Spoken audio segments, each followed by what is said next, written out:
ஆண்டு காலம் வாழ்க. வணக்கம் நேயர்களே, கேபிபராஸ். நீங்கள் பார்த்து கொண்டிருப்பது மூடர் முளை.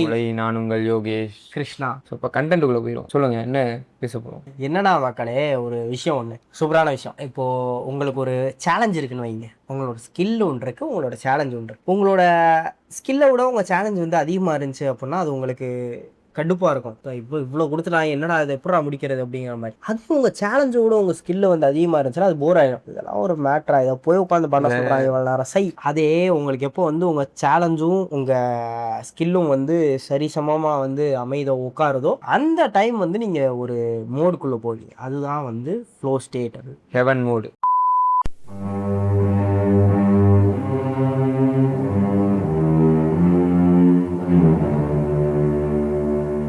ஸோ இந்த வீடியோ ஆப்வியஸாக நீங்கள் தமிழில் பார்த்த மாதிரி ஃப்ளோ ஸ்டேட்டை பற்றி பேச போகிறோம். முதல்ல இந்த ஃப்ளோ ஸ்டேட்டுங்கிற ஒரு விஷயத்தை வந்து யோகேஷ் சொன்னாப்ல, என்ன பேசலாம்னு யோசிச்சுட்டு இருக்கும்போது வழக்கம் போல் ஃப்ளோ ஸ்டேட் பேசலாம் அப்படின்ட்டு இருக்கும்போது ஃப்ளோ ஸ்டேட்டில் என்ன பேசலாம், ஃப்ளோ ஸ்டேட்டில் பேசுறதுக்கு என்ன இருக்குது, ஃப்ளோ ஸ்டேட் தான் என்ன அப்படிங்கிறத யோகேஷ் சொன்னாப்ல. ஃப்ளோ ஸ்டேட் என்னன்னா ப்ரெசென்ட்டில் இருக்கிறது அப்படின்னு எடுத்துக்கலாம். மென்டலி ப்ரெசென்ட்டில் இருக்குது. மெடிடேஷன் மென்டலி ப்ரெசென்ட்டில் இருக்கிறது. மெடிடேஷன் எப்படியோ அது மாதிரி இன்னொரு மேட்டர் தான் ஃப்ளோ ஸ்டேட் அப்படிங்கிறது. அதாவது ஒரு ஏதோ எந்த வேலையை வேணா இருக்கலாம், ஏதோ ஒரு வேலையில் ஈடுபடும் போது அது முழுக்க முழுக்க அந்த வேலையில் மட்டுமே இருக்குது. நெய் மருந்து, பசி, தூக்கம், என்ன வேற என்னென்ன உங்களுக்கு இருக்க கஷ்டங்கள், உங்களுக்கு இருக்க அடுத்து வரக்கூடிய கஷ்டங்கள், அடுத்து வரக்கூடிய சந்தோஷங்கள்னு எதுவுமே ஞாபகம் இல்லாமல் அந்த ப்ராசஸில் இருக்கிறது தான் வந்து ஃப்ளோ ஸ்டேட் அப்படி சொல்லப்படுது. ப்ராசஸில் இருக்கும் அப்படின்னா ஏன் அந்த ஃப்ளோ ஸ்டேட்டை வந்து நமக்கு அப்படி பிடிச்சிருக்கு? இது எல்லாத்தையும் மறந்து ஒரு விஷயத்துக்குள்ள நம்ம மூழ்கிறதுக்கான காரணமாக என்ன இருக்குது? இந்த வேர்ல்டில் வந்து நமக்கு அளவோட கிடைக்கிற எல்லா விஷயத்துமே வந்து நமக்கு ஹாப்பினஸ் கொடுக்கும். அளவுங்கிறதுனா எந்த மாதிரி சொல்கிறோன்னா, இது அதிகமாக இருக்கக்கூடாது, இது அதிகமாக, அந்த பதம்ங்கிற மாதிரி சொல்லலாம். அளவை தாண்டி பதம் அப்படிங்கிற மாதிரி சொல்லலாம். ஃப்ளோ ஸ்டேட்டுங்கிறது எப்படின்னு பார்த்தீங்கன்னா, அது ஒரு பதம். நான் முன்னாடி சொல்லிட்ட மாதிரி இது கூடயும் இல்லாமல் இது கம்மியாகவும் இல்லாமல் அந்த ஒரு பதத்தில் இருக்கிறதுங்கிறது இருக்குல்ல, அது நமக்கு வந்து ஒரு எக்ஸ்ட்ரீமான ஒரு சாட்டிஸ்ஃபேக்ஷன் இருக்கும். இந்த சாட்டிஸ்ஃபேக்டிங் வீடியோலாம் பார்ப்போம்ல, இந்த சர்க்கிள்னா இதுக்குள்ளே கரெக்டாக அந்த கேன் உட்காந்துச்சுன்னா அப்படி இருக்கும்ல, அந்த மாதிரியான ஒரு கண்டிஷன் தான் இந்த ஃப்ளோ ஸ்டேட்லேயும் வந்து ஒர்க் ஆகுது அப்படின்னு வச்சுக்கேன். சிம்பிளாக புரியறதுக்காக சொல்கிறேன். அந்த டைமில் நமக்கு என்ன ஆகுது அப்படின்னா, நம்ம மூளை வந்து பல வகையான ரசாயனங்களை வந்து வெளியே தெளிக்கலாம், அள்ளி. அதில் நம்ம எல்லாருக்கும் தெரிஞ்ச ஒரு விஷயம் டோப்பமைன். அது இல்லாமல் என்னென்னமோ அந்த மைன் இந்த மைன் அப்படிங்கிற மாதிரி நிறைய விஷயங்கள் இருந்துச்சு. அது எனக்கு ஞாபகம் இல்லை. இப்போ டோப்பமைன் வந்து அது வந்து ஒரு ரிவார்டு கணக்கு. ஆமாம், ஓகேவா? அந்த பேச்சு வழக்கில் இருக்கிறது எப்படி இருக்கும்னா, டோப்பமைன் ஹிட் ஆகுது, டோப்பமைன் ஸ்பைக் ஆகுது, டோப்பமைன் பீக் ஆகுது. ஆனால் ஆக்சுவலாக ஃப்ளோ ஸ்டேட்டில் இருக்கும்போது வர டோப்பமைன் ஹிட்டோ ஸ்பைக்கோ அந்த மாதிரிலாம் எதுவுமே ஆகாது. ஃப்ளோவில் இருக்கும். காமாக ரெகுலேட்டடாக அப்படியே நம்மளை கூப்பிட்டு போகும். இந்த ஃப்ளோ அதில் அப்படி போகும். ஸோ டோப்பமைன் அங்கே அப்படி ஒர்க் ஆகுது அப்படிங்கிற ஒரு விஷயம் இருக்குது. இப்போ சொன்ன மாதிரி அந்த பதம்ங்கிற ஒரு வார்த்தை இருக்குல்ல, டோப்பமைனே வந்து ரொம்ப டமால்னு தூக்கவும் இல்லாமல் கீழேயும் போடாமல் டோப்பமைன் ஹிட்டு கிடைக்குதுல்ல, அந்த விஷயத்த நம்ம ரெண்டு விதமாக நம்மளால் அந்த இதை வந்து நம்மளால் வாங்கிக்க முடியும்னு வச்சுக்கோ. இப்படி ஒன்று கன்சம்ஷன், இன்னொன்று கிரியேஷன். நம்ம ஒரு விஷயத்தை கன்சியூம் பண்ணுறது மூலமாகவும் நம்ம டோப்பமைனை வந்து ரிலீஸ் பண்ண முடியும். ஒரு விஷயத்தை கிரியேட் பண்றது மூலமாகவும் ரிலீஸ் பண்ண முடியும். இந்த ஸ்பைக்குலாம் வந்து கன்சம்ஷன்ல தான் இருக்கும். டக்குன்னு இப்படி ஏறுறது இறங்குறது இதெல்லாம் வந்து கிரியேஷன்ல அது இருக்கவே இருக்காது. ஃப்ளோ ஸ்டேட்டுங்கிறது கிரியேஷன் சம்மந்தப்பட்டு மட்டுமே வரக்கூடிய ஒரு விஷயம். இப்போ ஒரு புக்கு படிக்கிறனால நமக்கு வந்து டோப்பமைன் ஹிட் ஆகுதுன்னா அது வந்து ஸ்பைக்ல இருக்குமா, கன்செப்ஷன்ல வருமா? ஆமா. ஏன் அப்படின்னா, நீ வந்து ஒரு நாவல் படிக்கலாம், இல்லை ஒரு நான் ஃபிக்ஷன், ஒரு டாக்குமெண்ட்ரி மாதிரியான விஷயங்களை படிக்கிறது, ஃபிலாசபிக் புக்கை படிக்கிற, இல்லை சயின்டிஃபிக் புக். இதில் எப்போனா இன்ட்ரெஸ்டிங்காக ஒரு விஷயம் உனக்கு அங்கே பார்க்கும்போதோ, அங்கே ஒன்று கவனிக்கும் போதோ, அங்கே படிக்கும்போது தான் இதாகும். நீ கிரியேட் பண்ணும்போது அப்படி இல்லை. Second by second, millisecond நீ வந்து டோப்பமைன் இருந்துகிட்டே இருக்கும். இப்போது கன்செப்ஷன் தான். நான் ஏன் புக்கு கேட்டேன் அப்படின்னா, நிறைய பேருக்கு என்ன ஞாபகம் வரும், இந்த ரீல்ஸ் பார்க்குறதோ, இல்லை யூடியூப் வீடியோஸ் பார்க்குறதோ, படங்கள் பார்க்குறதோ, அந்த மாதிரி டிஜிட்டல் சம்மந்தமாக இருக்க விஷயங்கள் தான் வரும். ஆனால் அது அப்படி கிடையாது. இப்போ நீங்கள் நியூஸ் பேப்பர் வாசிக்கிறீங்க, நிறைய பேர்லாம் வந்து இப்போ வீட்டிலனா நாள் கணக்காக வச்சு படிச்சுக்கிட்டு இருப்பாங்க நியூஸ் பேப்பரை. அப்படியா? தெரியல, அவ்வளோ விஷயம் இருக்குது இதில் அப்படிங்கிற மாதிரி ஏதோ ஒரு படத்துலாம் கூட ஒரு சீன் வரும். இன்னும் படிச்சுட்டு இருக்கீங்க, 3 நாளைக்கு படிக்கலாம், அவ்வளோ விஷயம் இருக்குது இதில் அப்படிங்கிற மாதிரிலாம் வச்சு படிச்சுக்கிட்டு இருப்பாங்க. நிறைய வீட்டில் அந்த மாதிரி தாத்தாக்கள்லாம் நான் வந்து பார்த்துருக்கேன். நியூஸ் பேப்பர் படிக்கிறதா இருக்கலாம், இல்லை புக்கு படிக்கிறதா இருக்கலாம், அவங்களுக்கு வந்து எந்த ஒரு ஃபார்ம் ஆஃப் கன்செப்ஷன் வந்து நீங்கள் எடுத்துக்கிறீங்கனாலும் அது ஒரு டோப்பமைன் ஹிட் தான். ஃப்ளோங்கிறது வந்து ஒரு ஷார்ட் டைம் ஆஃப் பீரியடில் வந்து அடங்காது. அது அந்த இது ஃபுல்லுமே வந்து உங்களுக்கு அது இருந்துகிட்டே இருக்கும். இன்னொன்று உங்களுக்கு அது சிங்கிள் மொமெண்ட் கிடையாது, எவ்ரி சிங்கிள் மொமெண்ட். கன்செப்ஷனில் உங்களுக்கு ஒரு கட்டத்தில் போர் ஆகலாம், ஒரு கட்டத்தில் சூப்பராக இருக்கலாம்.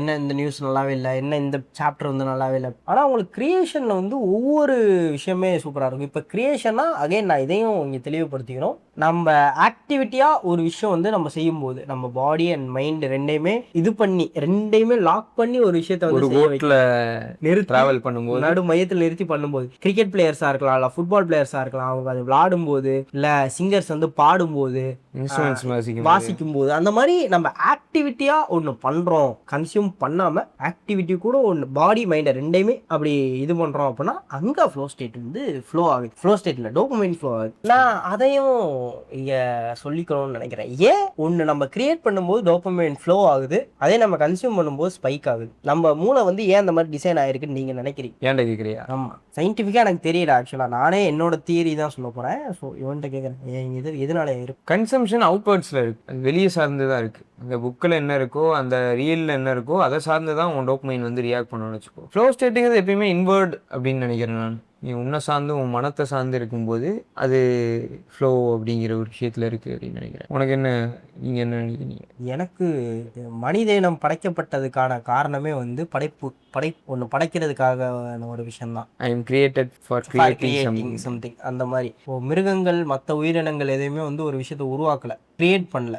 அந்த ஒரு பவர் அந்த மாதிரி சொல்லலாம். ஒரு விஷயத்தை கிரியேட் பண்ணுறதுக்கான கேரக்டரிஸ்டிக்ஸ் நம்மளோட அப்ஜெக்டிவ், நம்மளோட டே டு டே அப்ஜெக்டிவ், நம்ம அதை பண்ணுறதுக்காக தான் உருவாக்கப்பட்டிருக்கோம் அப்படிங்கிற மாதிரி நினைக்கிறேன்னு வச்சுக்கேன். உருவாக்குறதுக்காக தான் உருவாக்கப்பட்டிருப்போம். ஸோ அதனால நம்மளோட அப்ஜெக்டிவ் அதுங்கிறனால நம்ம அதை பண்ணும்போது நமக்கு அது ஃப்ளோவில் இருக்கும் அப்படிங்கிற மாதிரி நினைக்கிறேன். ஸோ இப்போது அந்த ஃப்ளோ ஸ்டேட் வந்து இவ்வளவு நல்ல விஷயங்களை பண்ணுதுன்னு வச்சுக்கேன் நம்ம லைஃப்பில். அது எப்படி வந்து கரெக்ட் வேலை எடுத்துகிட்டு போய் அதை எப்படி அட்வான்டேஜாக மாற்றிக்கிறது? ஃபஸ்ட்டு ஃப்ளோ ஸ்டேட்டால் என்னென்ன நல்ல விஷயங்கள் இருக்குங்கிறதே சொல்லியே நம்ம என்ன பாடி மைண்டும் அலைன் ஆகுது ஒன்றா அப்படிங்கிறது எவ்வளோ பெரிய விஷயம். அப்படியா? சரி, ஓகே. எக்ஸ்ட்ரீம் சந்தோஷத்தில் வந்து இருப்போம், டெசிஷன் மேக்கிங் ஸ்கில் வந்து இம்ப்ரூவ் ஆகும், டிஸ்ட்ராக்ட் ஆக மாட்டோம் அதிகமாக ஒரு விஷயத்த. இதெல்லாம் பை ப்ராடக்ட் தான். ஃபர்ஸ்ட் அவுட்கம் என்னன்னா தான் அவங்க நீங்கள் சந்தோஷமாக இருப்பீங்க அது பண்ணும்போது. அவுட்கம் என்னன்னா நிதானமாக இருக்கும், காமாக இருக்கும். இதுதான் அவுட்கம். இது மூலமாக வர நிதானமாக காமாக இருக்கும்போது நம்ம என்னென்ன விஷயங்கள்லாம் நமக்கு கைப்பற வருமோ அதெல்லாம் தான் இந்த டெசிஷன் மேக்கிங் ஸ்கில்லாக இருக்கட்டும், இதெல்லாம் வந்து அதோட பை ப்ராடக்டாக வரும். இன்னொரு விஷயம் பேசும்போது பார்த்தோன்னா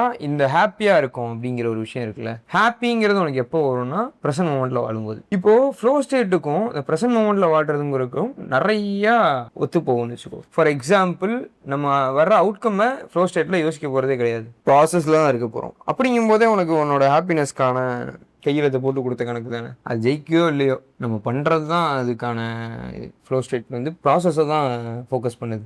சரி, அது நல்ல விஷயங்கிறியா? ஆமாம், கரெக்டு தான். இல்லைனா அது ஒரு ஸ்பெஷலான விஷயமாவே எனக்கு தோணல. லிவிங் த மூமெண்ட் அப்படிங்கிற ஒரு விஷயத்த ப்ராக்டிஸ் பண்ணுறது கஷ்டமாக இருக்கவங்க இதை ட்ரை பண்ணலாம்ல.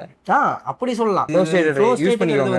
அதாவது நான் சொன்னேன் தெரியுமா, எப்படி அதை யூட்டிலைஸ் பண்ணுறதுன்னு இல்லை, இப்படி அதை யூட்டிலைஸ் பண்ணிக்கோங்கிறதுக்காக நான் அதை பேசுவேன். ஈஸியாக நம்மளால் ஆக்சஸ் பண்ணக்கூடிய ஒரு விஷயமா வந்து ஃப்ளோ ஸ்டேட் இருக்கு. இன்னொன்று எனக்கு என்னன்னா, ஃப்ளோ ஸ்டேட்டில் பண்ணுற விஷயத்தோட அவுட்கம் வந்து நம்ம ஃபோக்கஸ் பண்ண மாட்டோம். அப்படி அவுட்கம் ஃபோக்கஸ் பண்ணாமல் ப்ராசஸில் யார் ஃபோக்கஸ் பண்ணுறாங்களோ அதோட அவுட்கம் வந்து பிரமாதமாக இருக்கும். அந்த அவுட்கம் கண்டிப்பா எப்படி ஆயிரும்னா, அவுட்கம் யோசிக்க கூடாது, அப்பதான் அவுட்கம் நல்லா வரும் அப்படின்னு ப்ராசஸ்ல இருக்கிறது அப்படின்னு அவுட்கம் யோசிப்பாங்க. அது வந்து அது ஃப்ளோ ஸ்டேட் கிடையாது.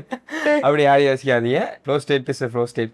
ஆமா, ஃப்ளோ இஸ் ஃப்ளோ. ஆனா நீங்க ஃப்ளோல இருந்து ஒரு விஷயம் பண்ணீங்கன்னா அதோட அவுட்கம் வந்து சூப்பரா இருக்கும். அது இன்னைக்கு பேசப்படுது, இன்னைக்கு பெருசா இது பண்ணி பேசப்படுறதுதான் முக்கியம் கிடையாது, பேசப்படுறது தேவையே கிடையாது. நீங்க சந்தோஷமா இருப்பீங்க, ஆனா அதோட பை ப்ராடக்டா அது என்னைக்கா இருந்தாலுமே வந்து அது உங்களுக்கு நடக்கும் அப்படிங்கிற ஒரு விஷயம் வந்து எழுதப்படாத ஒரு உண்மை. ஏன்னா அந்த ஃப்ளோங்கிறது வந்து நம்ம அந்த மெடிடேஷன் அந்த மாதிரி தான் வச்சுக்கேன். அது வந்து ஒரு காஸ்மிக் எனர்ஜி அந்த மாதிரியான ஒரு விஷயத்தெல்லாம் வந்து உள்வாங்கி இது பண்ணுறது. நம்ம அந்த ஃப்ளோவில் ஒரு விஷயத்த பண்ணும்போது நம்ம பண்ணுற ஆர்ட்டுக்கும் ஒரு பவர் கிடைக்குதோ, நம்ம கொடுக்குற அவுட்கமுக்கு ஒரு பவர் கிடைக்குதோ அப்படிங்கிற மாதிரி நினைக்கிறேன். அதில் வர பை ப்ராடக்டாக வெளியே வர ஆர்ட்டோ இல்லை வந்து வெளியே வர ஒரு கண்டிப்பாக நல்லா தான் விஷயமோ வந்து அந்த மேனிஃபெஸ்டேஷன் மாதிரி யூனிவர்ஸே அதை வந்து சூப்பராக ஹிட் பண்ணி எல்லாருக்கும் பிடித்தமான ஒரு விஷயமா மாற்றுது. பிடித்தமான ஒரு விஷயமா தான் அதுவே வரும், எல்லாருக்கும் பிடிக்க வைக்குதோ அப்படிங்கிற மாதிரியான ஒரு சிம்பிளாக ஒன்று ஆர்கானிக்காக இருக்குங்கும்போது அது கண்டிப்பாக நல்லா தான் இருக்கும். மாடர்ன் வேர்ல்டில் இப்போ நம்ம சுற்றிட்டு இருக்க ஓடிட்டு இருக்க ஓட்டத்தில் மெடிடேட் பண்ணுறதுங்கிறது எல்லாத்துக்குமே ரொம்ப சிரமமான வேலையாக இருக்குது. ஆனால் மெடிடேஷனுங்கிறது ஒவ்வொருத்தருக்கும் ரொம்ப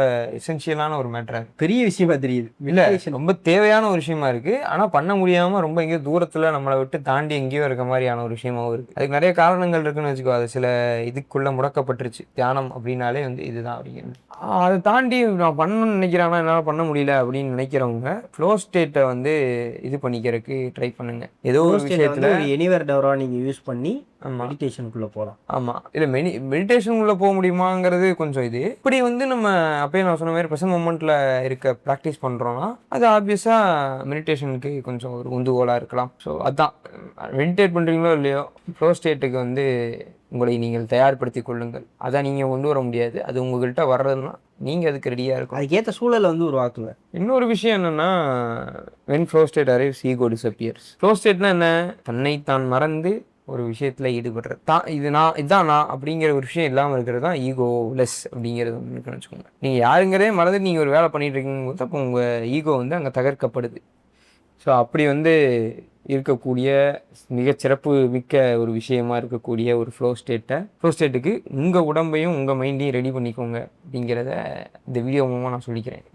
கிருஷ்ணா வந்து இதுக்கு ஒரு வழக்கம் போல் எல்லாத்துக்கும் ஒரு மூவி ரெக்கமெண்டேஷன் கொடுக்குற மாதிரி கிருஷ்ணா ஃப்ளோ ஸ்டேட்டுக்கு ஒரு மூவி ரெக்கமெண்டேஷன் கொடுக்கணும்னு ஆசைப்படுறார். என்னன்னா சோல்னு ஒரு படம், வழக்கமாக நான் சொல்கிற மாதிரி இதுவும் ஒரு அனிமேஷன் படம் தான். டிஸ்னி பிக்சாரோட படம். பேரே நல்லா இருக்கு. சோல். இந்த ஃப்ளோ ஸ்டேட்டை பற்றி ஒரு விஷயம் சூப்பராக பண்ணியிருப்பாங்க. ஃப்ளோ ஸ்டேட்டுங்கிறது நம்மளை மறந்து நம்ம பண்ணுற விஷயம் மட்டும் கிடையாது. அது பண்ணும்போது நம்ம இங்கேயே இருக்க மாட்டோம். நம்ம சோல் வந்து வேற ஒரு இடத்துக்கு, நமக்கு அப்பாற்பட்ட ஒரு இடத்துக்கு வந்து கொண்டு போகப்படுது. அங்கே வந்து சூப்பராக, அதனாலையும் தான் நமக்கு அந்த ஒரு ஹாப்பி ஃபீலிங், அந்த ப்ளஷர் ஃபீலிங்லாம் வந்து வருது. கிட்டத்தட்ட சொர்க்க மாதிரின்னு வச்சுக்கோங்களேன், அந்த ஒரு ஃபீலிங் வருது அப்படிங்கிற மாதிரி ஒரு முழு திருப்தி அந்த ஃப்ளோ ஸ்டேட்டில் கிடைக்கிறதுக்கான காரணம் இதுதான் அப்படிங்கிற மாதிரி அந்த படத்தில் சொல்லியிருப்பாங்க. மறக்காம செக் பண்ணி பாருங்க. மறக்காம செக் பண்ணி பாருங்க. சோல் ஒரு நல்லா தான் இருக்கும். ஃப்ளோ படம் பாருங்க, அதுவும் ஃப்ளோவும் கூட பாருங்க, அது நல்லா இருக்கும். ஸ்டேட் ஆஃப் எம்ப்டினஸ் அப்படின்னா மெடிடேஷன், ஸ்டேட் ஆஃப் கம்ப்ளீட்னஸ் அப்படின்னா ஃப்ளோ ஸ்டேட். ஸோ ரெண்டுமே ஆனால் ஒன்று அப்படிங்கிறதா. மெடிடேட் பண்ண முடியணும்னா ஃப்ளோ ஸ்டேட்டுக்கு உங்கள் உடம்பை ரெடி பண்ணுங்க அப்படிங்கிற மாதிரி சொல்லிக்கிட்டு உடம்புல ஃப்ளோஸ் தான். மறுபடியும் இது நான் சொல்லணும், ஃப்ளோ ஸ்டேட்டுக்கு உடம்புலாம் ரெடி பண்ண வேணாம். உங்கள் சரௌண்டிங்கை ஃப்ளோ ஸ்டேட்டுக்கு ஏற்ற மாதிரி வச்சுங்க. அது அதுவாக உங்களை கூட்டிகிட்டு போகும். உங்களுக்கு என்னென்னலாம் பண்ணும்போது நீங்கள் ஃப்ளோ ஸ்டேட்டுக்குள்ளே போவீங்க அப்படிங்கிறத மறக்காம கீழே கமெண்ட் பண்ணுங்க, நாங்களும் பார்த்து தெரிஞ்சுக்கிறோம். வேறு ஏதாவது டாபிக் பேசணும் அப்படிங்கிற மாதிரியான உங்களுடைய கருத்துக்கள் இருந்தாலும் கீழே கமெண்ட் பண்ணுங்க. அதையும் வந்து அடுத்தடுத்து கண்டிப்பாக பேசுகிறோம் அப்படின்னு சொல்லிக்கொண்டு இந்த வீடியோ முடிச்சு கொண்டு விடைபெற்றுக் கொள்வது நான் உங்கள் கிருஷ்ணா, யோகேஷ். இது உங்கள் மூடர் மூளை. பாய்.